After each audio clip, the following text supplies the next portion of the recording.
दोस्तों नमस्कार। मैं और डॉक्टर श्रिया 2024 के समापन की पूर्व संध्या पर हम लोग एक होम्योपैथिक संवाद स्थापित करने जा रहे हैं। ये संवाद देने का जो हमारा मूल पक्ष है वो ये है कि होम्योपैथी क्या है,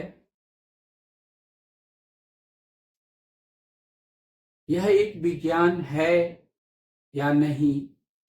जैसे बीच बीच में कुछ आलोचकों द्वारा कि होम्योपैथी एक प्लेसिबो साइंस है, बस एक हाइपोथेटिकल बेसिस पे काम करती है, इसी के साथ और भी तमाम सारी चीजें होम्योपैथी के बारे में एक अवधारणा बनाने का प्रयास किया जाता है। लेकिन कहते हैं ना कि सत्य को प्रताड़ित किया जा सकता है, लेकिन विजय सत्य की ही होती है। जब 2024 शनै शनै अपने समापन पर है, तो आज 30 दिसंबर 2024 को हम लोग एक संवाद स्थापित करने जा रहे हैं, जिसमें होम्योपैथी के महीन और गूढ़तम बिंदुओं पर हम प्रकाश डालने का प्रयास करेंगे। सफलता या असफलता हम समय पे छोड़ते हैं।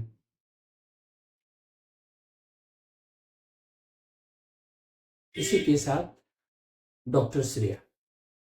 सर, तो हम ये जानना चाहेंगे कि होम्योपैथिक क्या ये प्राकृतिक सिद्धांतों पे आधारित है? अगर ऐसा है तो क्यों है और मतलब कैसे है? तो सर आप इसको एक्सप्लेन करिए। सबसे बड़ी बात, जैसे हम होम्योपैथी के बारे में कहते हैं कि homeopathy bases on natures law of cure. प्रकृति के जो आरोग्य का सिद्धांत है, प्राकृतिक सिद्धांत है, उस पर होम्योपैथी कैसे फिट बैठती है, हमारा आज का प्रमुख विषय इसकी तरफ जा रहा है। चूंकि होम्योपैथी कहते हैं ना कि a weaker dynamic affection is permanently extinguished by the stronger one if both are similar in manifestation but different in kind। यानी कि अगर कोई भी समान मैनिफेस्टेशन हो रहा हो और उसमें जो मजबूत होता है वह अपने से कमजोर को समाप्त कर देता है, एक्सटिंग्विश, परमानेंटली एक्सटिंग्विश।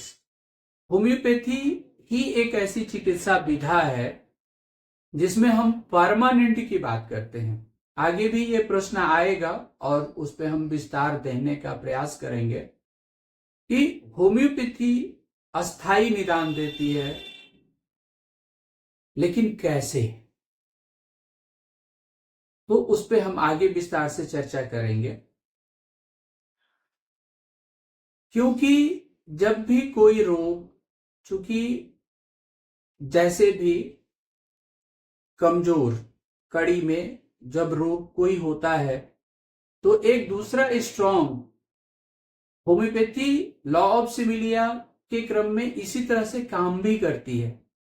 जैसे कमजोर नेचुरल डिजीज को हम स्ट्रॉन्ग आर्टिफिशियल डिजीज पैदा करके और समान के द्वारा समान का समन जो करने का जो सिद्धांत है, उसके आधार पे हम इस कार्य को करते हैं। और यह कार्य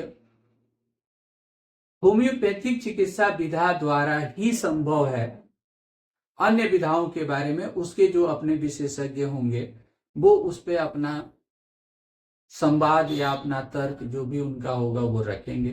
क्योंकि अन्य विधा को न मैंने विधिवत पढ़ा है, न मैं उसके बारे में कुछ कमेंट कर सकता हूं, लेकिन मैं जिस विधा का विद्यार्थी हूं और जिसमें एक हद तक पारंगतता पाई है, तो उस पे मैं पूर्ण विश्वास के साथ कह सकता हूं कि होम्योपैथी वास्तविक रूप में समानता के सिद्धांत पर प्रकृत पथ यानी आरोग्य पथ को देती है और नेचर के ही लॉ को फॉलो करती है।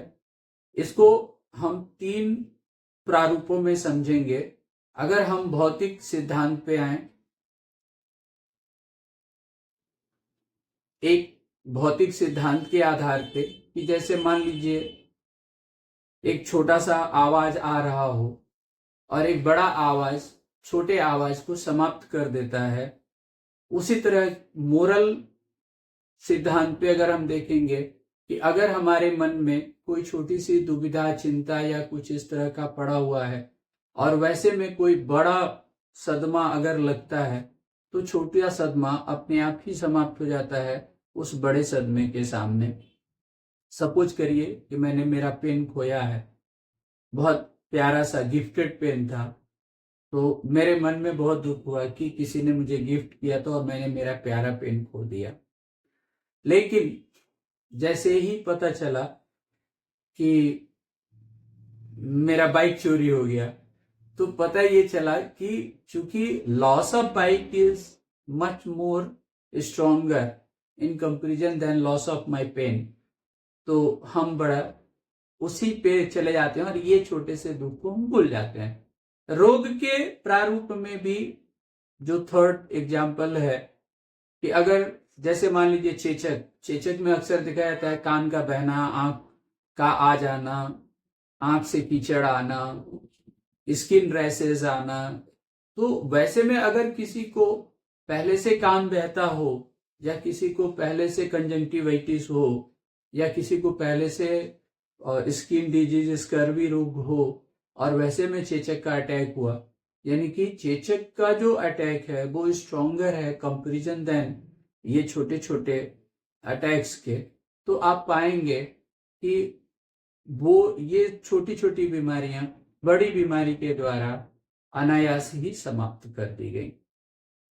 तो ये सारे हमारे उदाहरण हैं जो ये दर्शाते हैं कि होम्योपैथी इन सभी सिद्धांतों के प्रतिपादन करती है। ऐसे में हम पूर्ण विश्वास के साथ कहते हैं कि homeopathy basis on natures law of cure, और इसको फॉलो करके होम्योपैथी अपना काम करती है।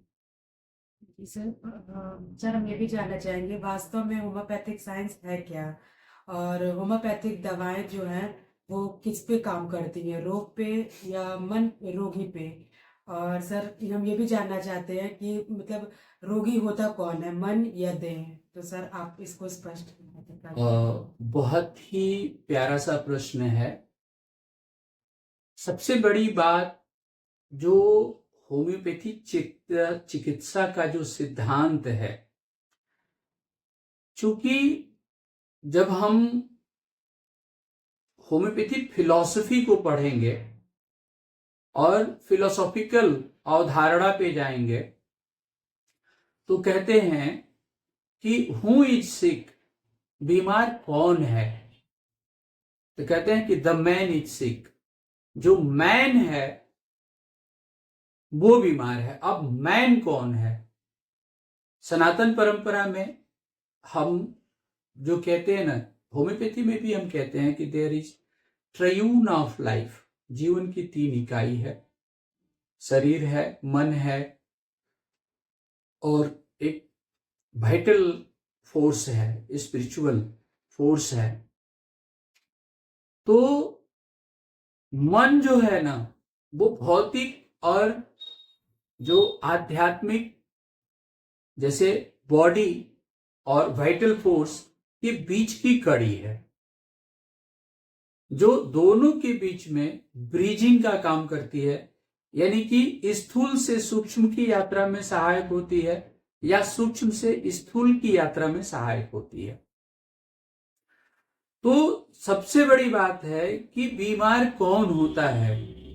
क्या हमारे ऑर्गन बीमार होते हैं, क्या हमारे ऑर्गन सिस्टम बीमार होते हैं, या ये एक जो आत्मा, जो परमात्मा का अंश है, जो इस पूरे शरीर का संचालन करती है, वो बीमार होती है।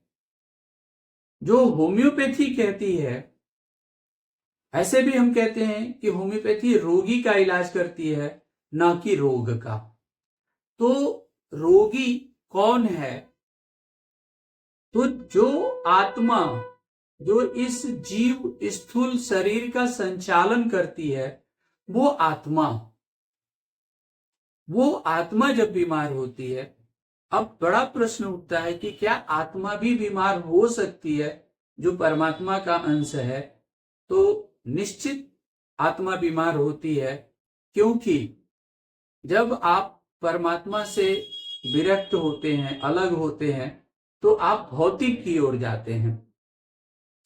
जैसे कहते हैं ना कि जब मैं था तब हरि नहीं, अब हरि है मैं नाही। यानी जब मैं की तरफ आप जाते हैं तो हरि से आपकी दूरी होती है, और जब हरि की ओर जाते हैं तो आप हरि यानी मैं से दूर हो जाते हैं।